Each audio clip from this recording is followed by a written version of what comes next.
Hello my dear student, myself Vinay Malaysia VK classes online study में मैं आपका आज फिर से स्वागत करता हूं। आज हम पढ़ेंगे गॉस की थ्योरम के most important applications, intensity of electric field due to a uniformly charged thin spherical shell. ठीक है, आज हम इस एप्लीकेशन को इस लेक्चर में पढ़ेंगे।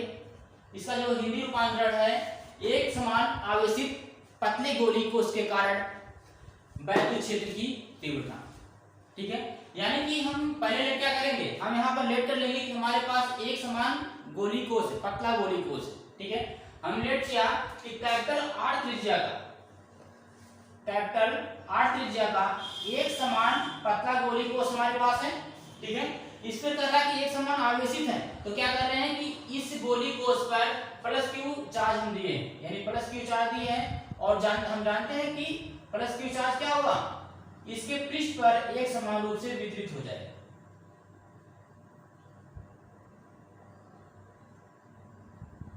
इसके पृष्ठ पर प्लस क्यू चार्ज एक समान रूप से वितरित होगा। ठीक है, यानी क्या होगा, हमारा एक समान आवेशित पतला गोली कोश हमारे पास उपस्थित होगी। अब इसी गोली कोश के कारण हमें वैद्युत क्षेत्र की तीव्रता को ज्ञात करना है। ठीक है, तो हम यहाँ देख सकते हैं कि इसके कारण हम तीन बिंदुओं पर वैद्युत क्षेत्र की तीव्रता ज्ञात करेंगे। ठीक है, कौन कौन से, एक तो गोली कोश के बाहर किसी बिंदु पर, ठीक है, दूसरा इस गोली कोश के पृष्ठ पर, और तीसरा गोली कोश के अंदर। ठीक है, ये तीन मुख्य बिंदु हैं जहां पर हमें वैद्युत क्षेत्र की तीव्रता ज्ञात करनी पड़ेगी इस फिगर के अनुसार। ठीक है, तो पहले हम क्या करते हैं, गोली कोश के बाहर देख लेते हैं। एक तो हम निकालते हैं स्टार्टिंग में, पहला हम निकालते हैं गोली कोश के बाहर, गोलीय कोश के बाहर।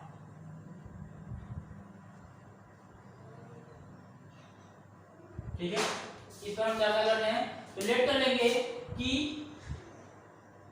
गोले के केंद्र O से स्मॉल r डिस्टेंस पर कोई अन्य बिंदु P है जिस पर हमें वैद्युत क्षेत्र की तीव्रता ज्ञात करनी है। कहां पर है, गोले के बाहर कोई बिंदु P है, कितनी डिस्टेंस पर है, स्मॉल r दूरी पर,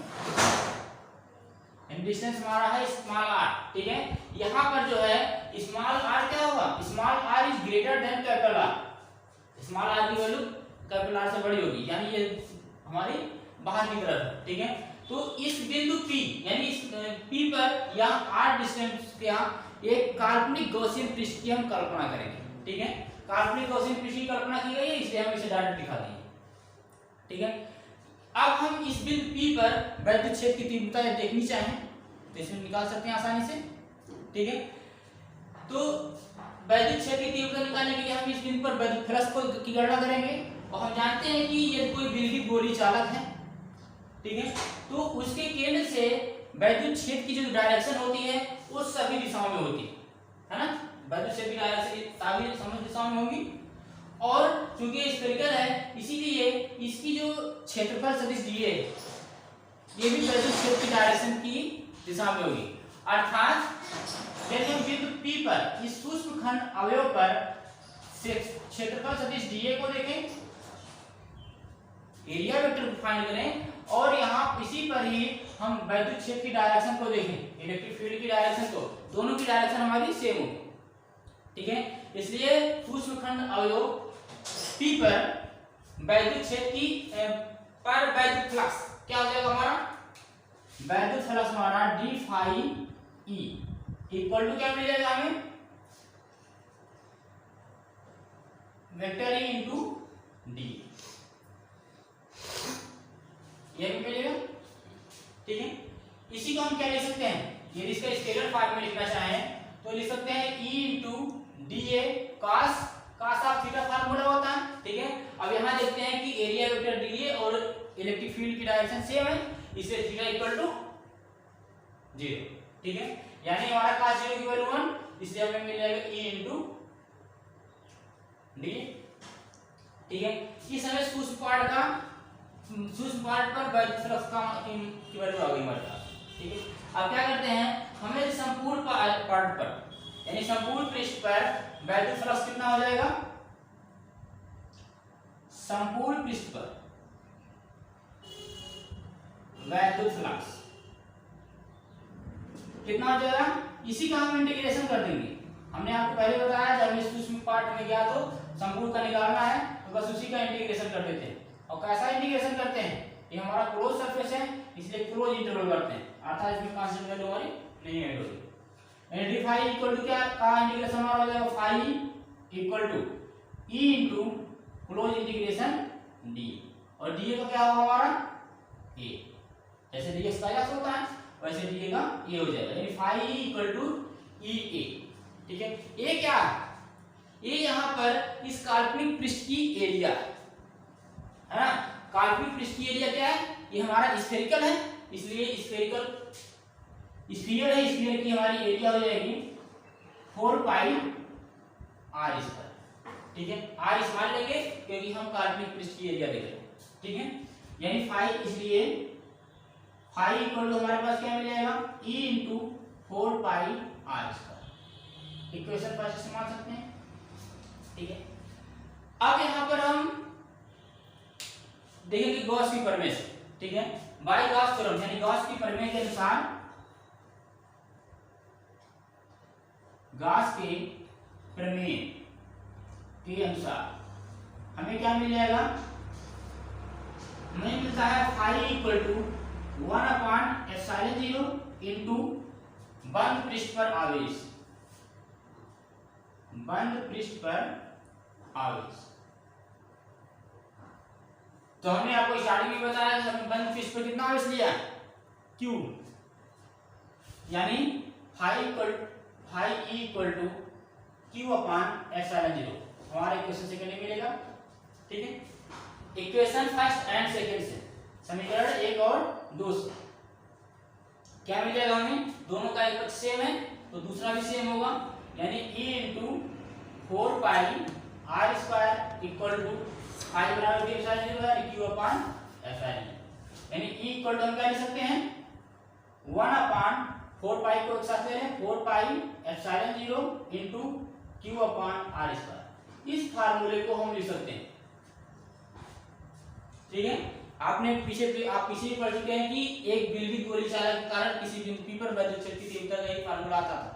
ठीक है, गॉस की प्रमेय से भी वही फार्मूला आ रहा है, यानी कि दोनों हमारे सेम ही हैं। ठीक है, इसकी यूनिट हम लिख सकते हैं न्यूटन प्रति कूलम।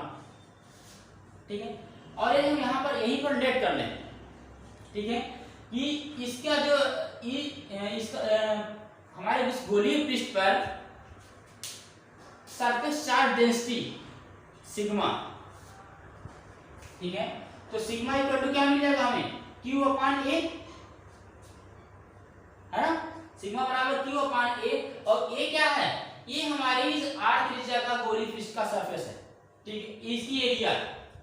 ठीक है, तो इस पर हमारे कितने चार्ज हैं, ये A इक्वल टू हमारा क्या मिल जाएगा Q/, यानी इस स्फीयर का जो हमारा एरिया कितना हो जाएगा 4 pi into capital R square, इसकी एरिया।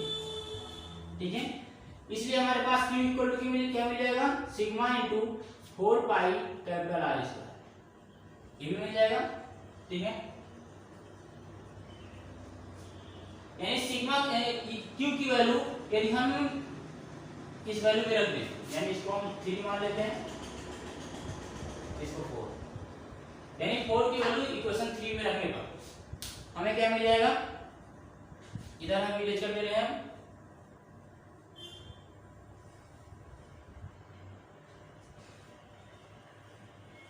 हम क्या कर रहे हैं इक्वेशन 4 की वैल्यू 3 में रख कर देते हैं, तो हमें इक्वल टू क्या मिल जाएगा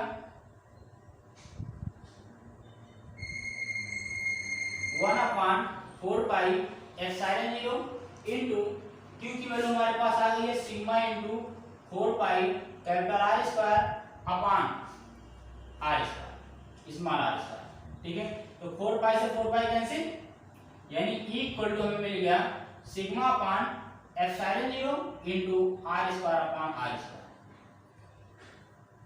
न्यूटन प्रति कूलम। ठीक है, ये क्या, ये वैल्यू हमारी आ गई किसी पृष्ठ से, किसी गोलीय पृष्ठ के बाहर किसी बिंदु P पर वैद्युत क्षेत्र की तीव्रता E बराबर sigma upon epsilon 0 capital R square upon R square. ठीक है, ये वैल्यू हमारे पास यहाँ पर आ जाएगी। ठीक है, यदि हम अब क्या देखें, यदि गोली कोष के पृष्ठ पर देखना चाहें, ये हमारा कहां पर आ गया, गोली कोष के बाहर आ गया, तो गोली कोष के पृष्ठ पर देखना चाहें तो क्या होगा, गोली कोष के पृष्ठ पर, गोली कोष के पृष्ठ पर निकालना चाहें तो सेम इसी प्रकार से हम डेरिवेशन कर सकते हैं, या हम कर सकते हैं कि यदि पृष्ठ पर है तो capital R equal to small r, यानी स्मॉल r की वैल्यू हमारी कम हो जाएगी, कैपिटल R की इक्वल हो जाएगी, यानी small r equal to capital R कर देंगे तो हमारी वैद्युत क्षेत्र की तीव्रता कहां पर आ जाएगी, पृष्ठ पर।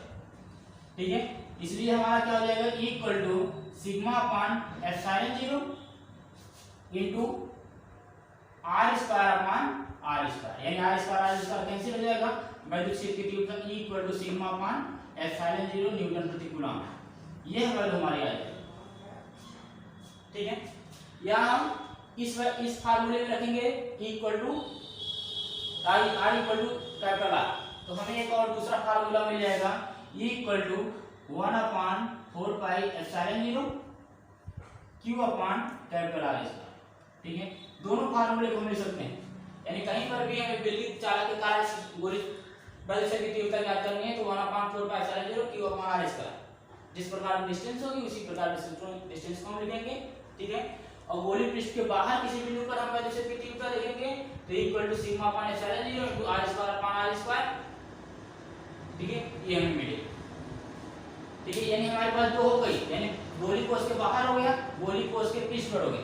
अब यदि हमें देखना चाहें गोली कोष के अंदर किसी बिंदु P पर वैद्युत क्षेत्र की तीव्रता, अंदर देखना चाहेंगे तो हमारे पास क्या मिल जाएगा, इधर हम इरेज कर दे रहे हैं,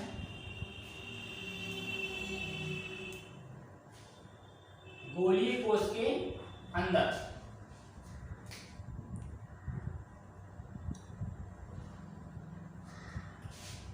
हमारा तीसरा पॉइंट, गोली कोष के अंदर किसी बिंदु P पर हमें वैद्युत क्षेत्र की तीव्रता देखनी हो तो क्या करेंगे, हम लेट कर लेंगे कि यहाँ पर क्या हमारे पास कोई काल्पनिक पृष्ठ,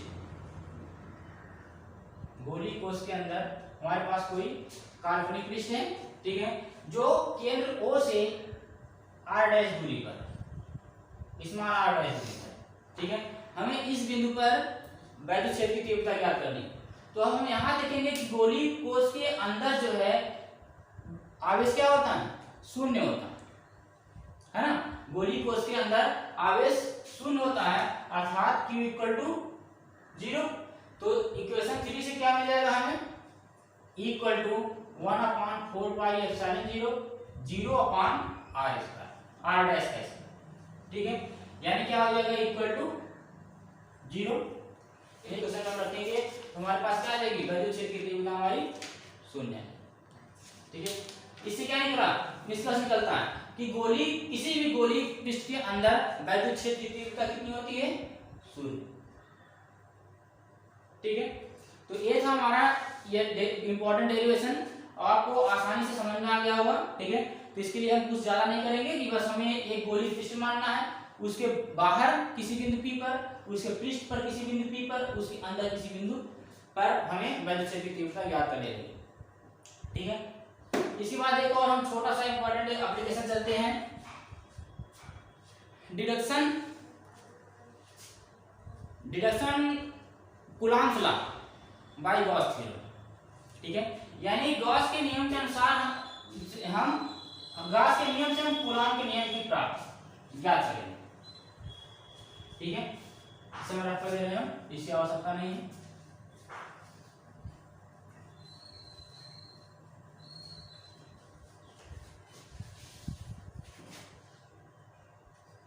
एक छोटा सा एप्लीकेशन देखते हैं, डिडक्शन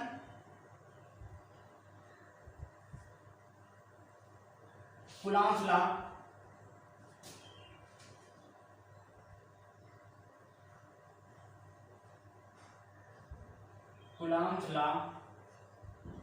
बाय गॉस थ्योरम।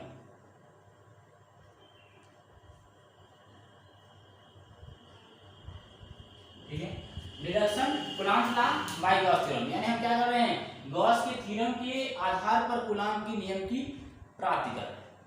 ठीक है, यदि ऐसे क्वेश्चन को आपसे पूछा जाए तो सिंपल में आप लिखेंगे कि वी नो दैट, आप जानते हैं किसी एक बिंदु के कारण वैद्युत क्षेत्र की तीव्रता क्या हो जाती है, बाई गॉस थ्योरम के अनुसार अभी आपको मिला है। ठीक है, वी नो दैट, क्या आप जानते हैं कि E equal to 1/4 pi epsilon 0 Q upon R square.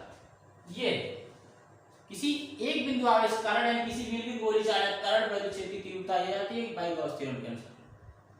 ठीक है, इसे आप क्वेश्चन फर्स्ट मान लीजिए। ठीक है, और आपने और एक पढ़ा है electric field intensity. Since electric field intensity equal to Q upon equal to F upon Q0। ठीक है, आपने पढ़ा है, यानी हमें यहाँ पर मिल जाएगा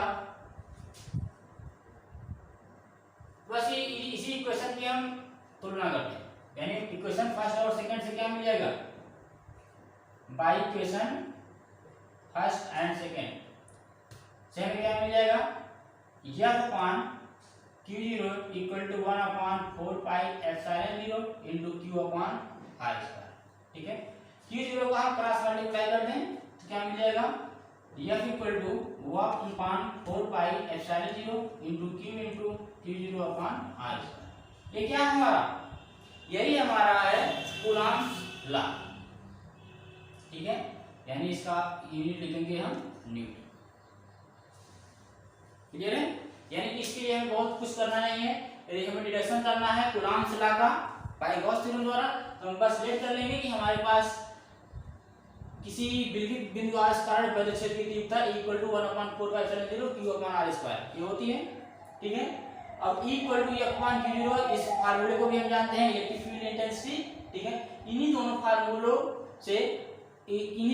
को हम तुलना कर देंगे। ठीक है, तो आसानी से हमें कूलॉम्स लॉ फाइंड हो जाएगा। ठीक है, आज इसी के साथ हमारा दूसरा चैप्टर समाप्त हुआ। अब अगले लेक्चर में हम आपके लिए लेके आएंगे इस चैप्टर के इंपॉर्टेंट न्यूमेरिकल्स। तब तक के लिए बेस्ट ऑफ लक।